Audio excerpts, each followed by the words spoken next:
ನಮಸ್ಕಾರ ರೈತ ಬಾಂಧವರೇ. ಇಂದು ನಾವು ನೈಸರ್ಗಿಕ ಕೃಷಿಯ ಮಹತ್ವದ ಅಂಶವಾದ ಮಲ್ಚಿಂಗ್ ಮತ್ತು ಎರೆಹುಳುಗಳ ವಿಜ್ಞಾನ ಬಗ್ಗೆ ಸಂಪೂರ್ಣವಾಗಿ ತಿಳಿದುಕೊಳ್ಳೋಣ. ನೈಸರ್ಗಿಕ ಕೃಷಿಯಲ್ಲಿ ಮಣ್ಣೇ ಜೀವಂತ. ಮಣ್ಣಿನಲ್ಲಿ ಜೀವವಿದ್ದರೆ ಬೆಳೆ ಆರೋಗ್ಯವಾಗಿರುತ್ತದೆ.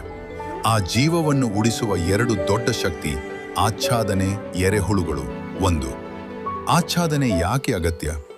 ರೈತರೇ, ನೀವು ಒಂದು ವಿಚಾರ ಗಮನಿಸಿದ್ದೀರಾ?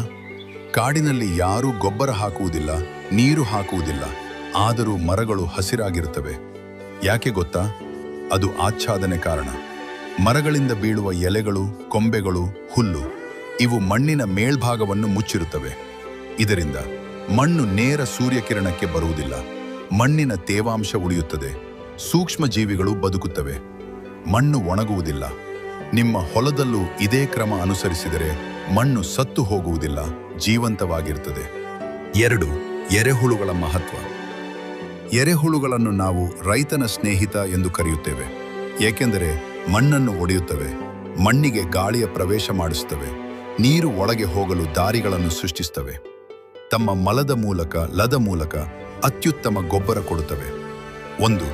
ಎರೆಹುಳು ದಿನಕ್ಕೆ ತನ್ನ ತೂಕದಷ್ಟು ಮಣ್ಣನ್ನು ಪರಿವರ್ತನೆ ಮಾಡುತ್ತದೆ.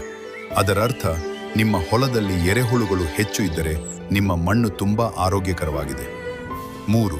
ಜೀವಾಮೃತ ಹಾಕಿದ ನಂತರ ಏನಾಗುತ್ತದೆ? ನೀವು ಜೀವಾಮೃತವನ್ನು ಹಾಕಿದಾಗ ಮಣ್ಣಿನಲ್ಲಿ ದೊಡ್ಡ ಮಟ್ಟದ ಬದಲಾವಣೆ ನಡೆಯುತ್ತದೆ. ಸೂಕ್ಷ್ಮ ಜೀವಿಗಳು ವೇಗವಾಗಿ ಹೆಚ್ಚುತ್ತವೆ. ಸತ್ತ ಮಣ್ಣು ಜೀವಂತವಾಗುತ್ತದೆ. ಎರೆಹುಳುಗಳು ಮೇಲಕ್ಕೆ ಬರುತ್ತವೆ. ಬೇರುಗಳಿಗೆ ಪೋಷಕಾಂಶಗಳು ಸುಲಭವಾಗಿ ಲಭ್ಯವಾಗುತ್ತವೆ. ಜೀವಾಮೃತ ಪ್ಲಸ್ ಆಚ್ಛಾದನೆ ಸಮಾನ ಮಣ್ಣಿನ ಶಕ್ತಿ 10 ಪಟ್ಟು ಹೆಚ್ಚಾಗುತ್ತದೆ. 4. ನೀರು ಉಳಿಸುವ ನೈಸರ್ಗಿಕ ವಿಧಾನ. ಇಂದಿನ ದೊಡ್ಡ ಸಮಸ್ಯೆ ನೀರಿನ ಕೊರತೆ. ಆದರೆ ಆಚ್ಛಾದನೆ ಮಾಡಿದರೆ ಮಣ್ಣಿನ ತೇವಾಂಶ ಹೆಚ್ಚು ದಿನ ಉಳಿಯುತ್ತದೆ. ನೀರಿನ ಆವಿಯಾಗುವಿಕೆ ಕಡಿಮೆ ಆಗುತ್ತದೆ. ನೀರಿನ ಬಳಕೆ 30% 50% ಕಡಿಮೆ ಆಗಬಹುದು. ಒಂದು ಬಾರಿ ನೀರು ಹಾಕಿದರೆ ಹೆಚ್ಚು ದಿನ ಮಣ್ಣು ತೇವವಾಗಿರುತ್ತದೆ. 5.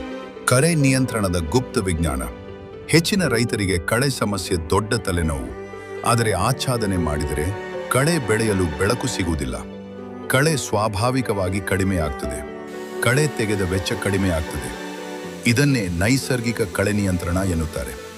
6. ಮಣ್ಣಿನ ಜೀವಶಕ್ತಿ ಹೆಚ್ಚಿಸುವ ಸರಳ ಕ್ರಮಗಳು. ನೀವು ಇವುಗಳನ್ನು ಮಾಡಿದರೆ ಸಾಕು.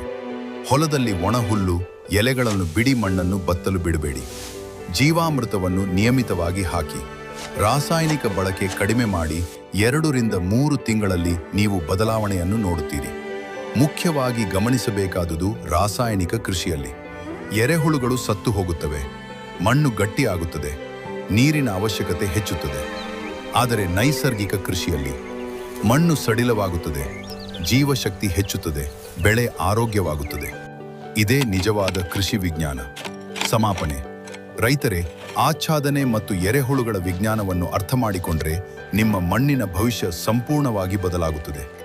ಮುಂದಿನ ಭಾಗದಲ್ಲಿ ದಶಪರ್ಣಿ ಅರ್ಕ ಮತ್ತು ಅಗ್ನಿ ಅಸ್ತ್ರ, ವಿಷಮುಕ್ತ ಕೀಟನಾಶಕಗಳ ವಿಜ್ಞಾನ. ನಿಮಗಾಗಿ ಒಂದು ಪ್ರಶ್ನೆ: ನಿಮ್ಮ ಹೊಲದಲ್ಲಿ ಎರೆಹುಳುಗಳು ಕಾಣಿಸುತ್ತಿವೆಯಾ? ಕಾಮೆಂಟ್ನಲ್ಲಿ ತಪ್ಪದೇ ತಿಳಿಸಿ. ಈ ಮಾಹಿತಿ ನಮ್ಮ ಅಧ್ಯಯನ, ಅನುಭವ ಮತ್ತು ಸಂಗ್ರಹಿತ ಮಾಹಿತಿಯ ಆಧಾರದಲ್ಲಿ ಹಂಚಲಾಗಿದೆ. ನಿಮಗೆ ಬೇಕಿದ್ದರೆ ರೈತರೇ, ನಿಮಗೆ ಈ ವಿಡಿಯೋ ಅರ್ಥವಾಗಿದೆ ಅಂದುಕೊಳ್ಳುತ್ತೇವೆ. ಮುಂದಿನ ವಿಡಿಯೋಗಾಗಿ ಫಾರ್ಮರ್ ಕನ್ನಡ ಯೂಟ್ಯೂಬ್ ಚಾನಲ್ ಅನ್ನು ಸಬ್ಸ್ಕ್ರೈಬ್ ಮಾಡಿ. ಮತ್ತೆ ಮುಂದಿನ ವಿಡಿಯೋದಲ್ಲಿ ಸಿಗುತ್ತವೆ. ಧನ್ಯವಾದಗಳು.